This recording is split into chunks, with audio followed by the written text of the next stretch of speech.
believe that if we have full access across America for nutritional food, I don't believe we're going to take it. I don't believe we're going to take full advantage of it. I think we still want what we want. We still want our sweets. We still want our salty foods. We still want our pork rinds, even if we have access to everything else. Yeah, that's the issue.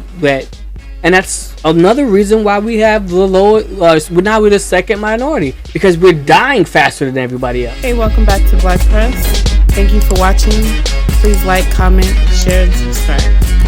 Now let's get to I can't eat that. They don't put enough salt in their food. I can't eat that. They don't put enough. When they don't put enough salt in their food, they ain't giving me diabetes enough.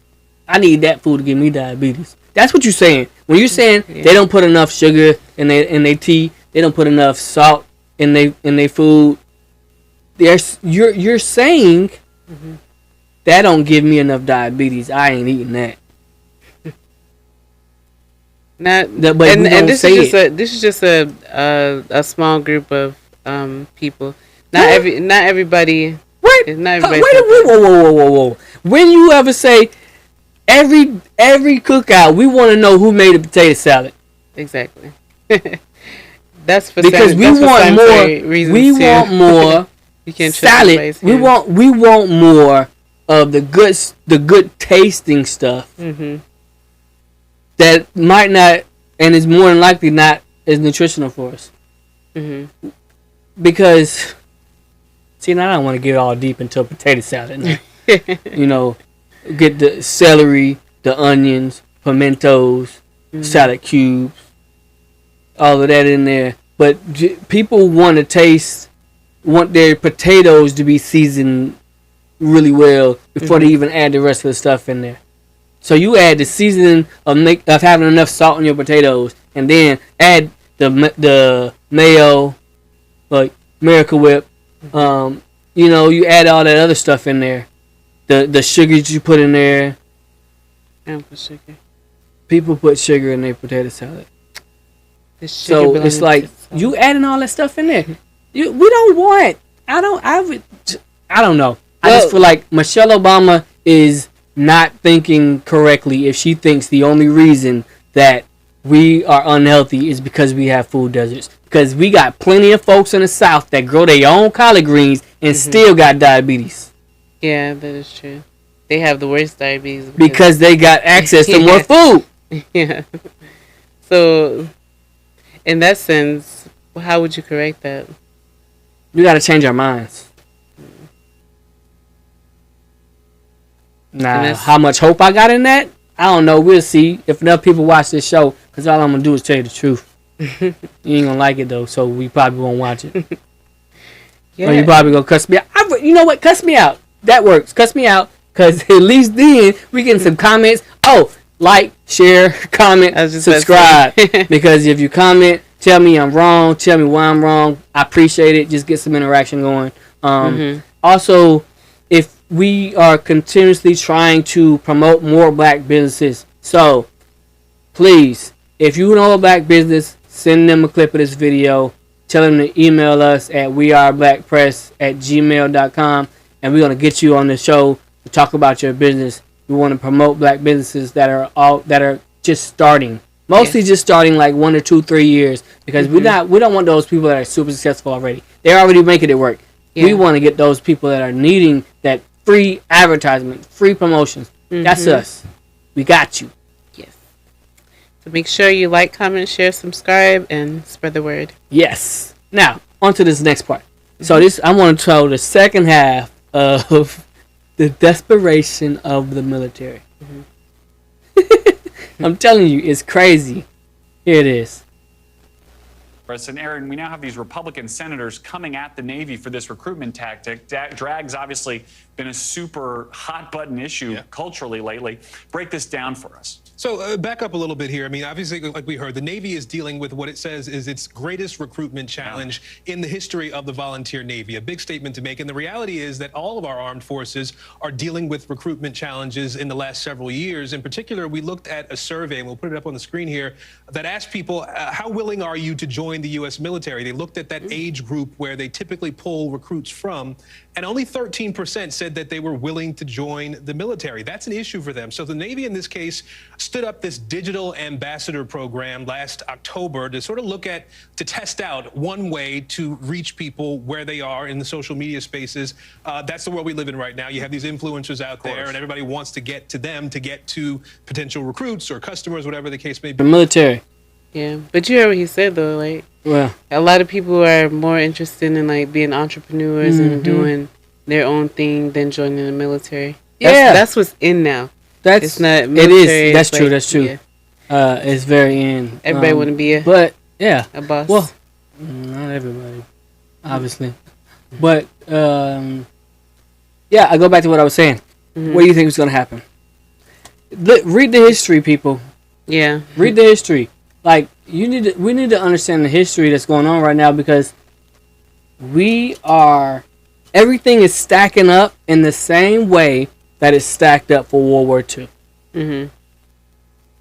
You got pretty much the same. Like it was Germany, but now it's Russia, and then it was Japan, and now it's China and North Korea, and all of the studies show like they're when they do their war games, it shows that when China attacks Taiwan, and it's gonna happen, they would most likely hit the U.S. so that we're trying to scramble ourselves and they can go and take Taiwan. Look, that was Pearl Harbor, yo, for real. Like, literally, that's what's going on. And we're trying to pretend like it's not happening. Bro, we are the second minority now. They not worried about us. They will send us out here, all of us, not me, because, I'm medically discharged. I'm 100% VA. So, but they will send all of you out there, because my kids ain't old enough to serve. But guess what? When this is going down, y'all better wake up. Wake up, black people, because it's going to get ugly. It's coming. But we too busy worried about everything else. Yeah.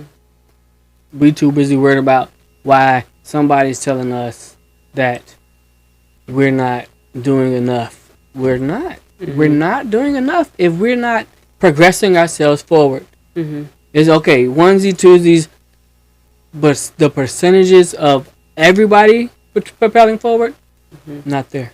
Yeah. It's still people being left behind.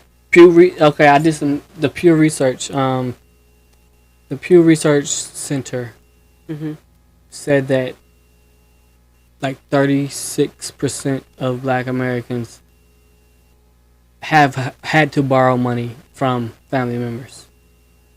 For school or just in general? Just in general. Just living a life where we can't meet our needs, that we have to borrow money. Because a lot of people exceed what they have. They don't live within their means. So when that 36% of people ain't got nobody else to borrow from, and the war's going on, guess who's getting drafted? Wake up, people. Yeah. And if need be, there will definitely be a draft.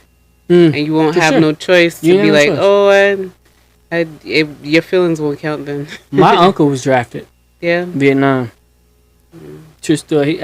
I learned about this a couple of years ago. He had 2 twins at home.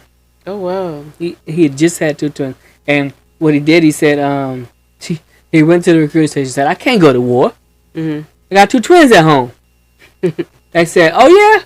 Oh, look, get on this bus, take this ride over here, and when you get there, you're going to see somebody with a big round hat. You tell them you can't go to war. He got on the bus, took that little trip. He said, I can't go to war. I got 2 kids. This got born. 2 twins that got born. They said, get out, do some push-ups. I bet. Sent him off. No option. Vietnam. But Americans ain't even that strong enough to be going to war. But we got NATO too, though. They're so soft. NATO. Yeah. We got NATO. So, when everybody... And allegiance. Yeah. We're going to have to put people forward. And when we ain't got nobody to put forward, because ain't nobody enlisting, check your mailbox. You have been called to duty. Oh, y'all like playing Call of Duty? Bet. Got you, folk. Go ahead and check that mailbox. You have been, what's that called? Like, they make you, we all had that. Once you turn 18, you have to fill out the information to sign. It's mostly males, though. But now, it's mostly males. But now with females fighting for equality. Yeah. Oh, what about that? It's fair game. So what's gonna happen? What's gonna happen when the draft comes and we're giving equal treatment to both males and females? What do you think's gonna happen? The females are gonna want to cry. It's too late. You done fought for equality. Who out there doing it? Who's not wanting equality? Yeah, right. Because I mean, I don't know, but you know what? Mm-hmm. I did see you out there cutting that grass before we started dating. I did. That you know why? That was attractive. You know why? Why? Because I'm a person that works hard, and if I feel like it's something that I can do, I get out there and I do it myself. Yeah. Even if I can pay but somebody. I don't see a lot of. Yeah, because you probably could have paid somebody. Yeah. When I saw you out there cutting grass, I was like, after a while, I had somebody paying. Yeah, that's because when your lawnmower stopped working. I came down and was like, hey,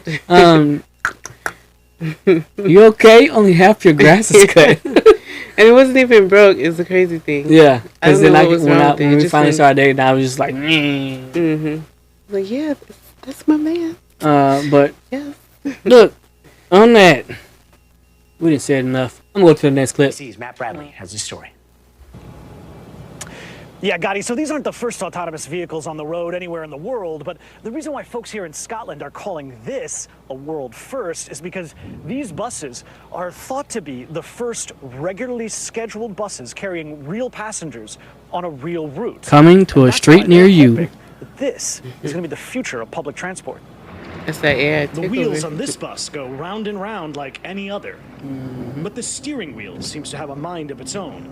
This bus has declared its autonomy, and today it enters into service. Is this the first in the world? So we believe it's the most advanced in the world. There have been other autonomous buses, but we believe this is the first registered timetable service where we're making a commitment to passengers that we're going to be there on time delivering a public service. 5 of these buses will patrol a 14-mile route across Edinburgh's Forth Road Bridge. A bus every 30 minutes, reaching speeds of up to 50 miles an hour, serving as many as 10,000 passengers per week. But this is still very much an experiment. So for now, this driverless bus does have a driver. He's here just making sure everything is safe, and there's another member of staff here taking tickets. That's 2 employees, twice as many as was needed before. The idea is to eventually free the driver from babysitting the bus, but right now, that's illegal. Stagecoach, the company running this experiment, is hoping the law will change soon. And when the technology is completely signed off and we're allowed to take the safety driver out of the cab, they'll be able to move around the saloon, engage with passengers, check tickets, keep the service accessible, that kind of thing. Hey, it's coming to a street near you. You get the point. Hey, so, part of what Ebony K was talking about is facts. Actually, a lot of what she was talking about was facts, but, it's not enough to be a bus driver because eventually these bus drivers are finna be they get phased out. Yeah, even in the fast food industry, they're getting phased out. Walmart, remember? Walmart, that's ridiculous. Walmart is like 2 cashiers. Yeah, if that. Most now they have one person at the door and then another person just watching people self-checkout. Yep. And then running both sides, too. We sit there waiting for like 3 minutes. 3 minutes is a long time in Walmart, sitting at the little what's the checkout? The checkout. But guess what else? If I can teach a bus to drive itself, I can teach a garbage truck to drive itself. I can teach a mail carrier to drive itself. I can teach UPS to drive itself. I can teach FedEx. And they're already doing that. Truck drivers. Those packages. If you are a young adult and you thinking you gonna out race the truck driving industry and make it to your point where you retire, nah, bruh. I'm telling you, if you got a bus that's almost able to drive itself, the trucking industry is almost over.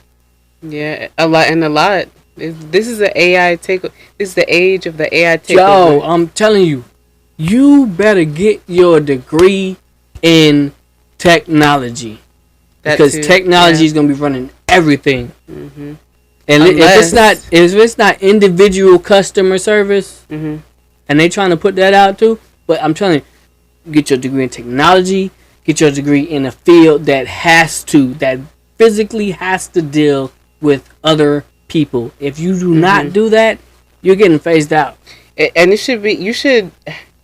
people should aim to be multitaskers. You should be able to be well trained in technology. You should be trained in hands-on, because if that technology fails, they're gonna need that person. Like, oh, we got to go back to just like computers when they fail, we got to go back to papers, and nobody knows how to work that. No. You have to be trained on learn how to work stuff. Learn how to fix the technology. That too, but you still need that paper person. Eventually, no. Yeah. Wait. If electronic, no, there's not enough. And there's even we're not even as far back. And stuff. We're not as far back to that point. Yeah, when hackers come in, everything gets shut down. Yeah, so then you got to go resort back. No, to we paper. don't. We wait till the technology come back up. That's what we do. When they shut down the pipeline, all we did was wait for it to come back up. And then we had to review how much fuel we were pushing out in order to make sure that we had our enough DOS to last. But we didn't do nothing but wait. In the medical industry, you know what we did? We went back to paper. So filling out paper charts and documenting it on paper charts, you still need that paper person. Are they training on that though in the school?